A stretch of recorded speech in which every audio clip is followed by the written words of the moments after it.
What's a caretaker government? Unlike other countries where the elected government continues in a caretaker mode after its term ends, in Pakistan, non-elected officials are appointed to form an interim government. The interim setup executes routine government functions during the period between the dissolution of parliament and the swearing in of a new government. But its primary role is to ensure a conducive environment for free and fair elections in the country, and for that, it needs to be apolitical. Now, let's delve into how a caretaker government is selected. In 2012, the 20th Amendment removed the President's power to appoint the caretaker Prime Minister or Chief Minister, giving this authority to the outgoing National Assembly and Provincial Assembly leaders instead. The amendment introduced Article 224 into the Constitution as a fail-safe in case where the Prime Minister and leader of the opposition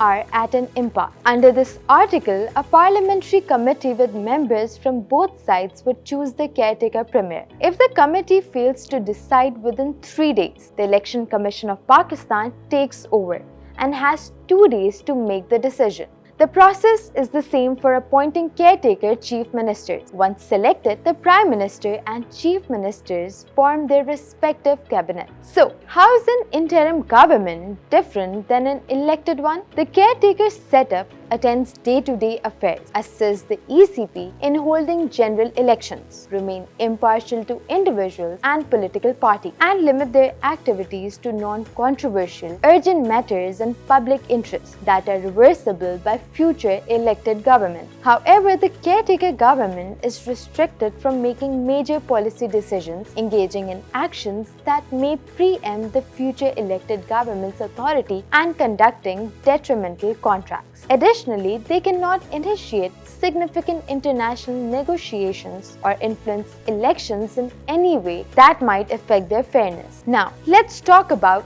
outside Pakistan. Many countries, including the United Kingdom without a written constitution, rely on conventions to establish a framework for the caretaker government. Even countries with a constitution use conventions to solidify the caretaker government's interim status, ensuring a defined mandate and adherence to basic principles. An alternative approach is to create a code of conduct for the interim administration. India, for example, follows guidelines set by its Election Commission for officials during the interim period. And that's it for today. For more such explainers and news, subscribe to Dawn News English.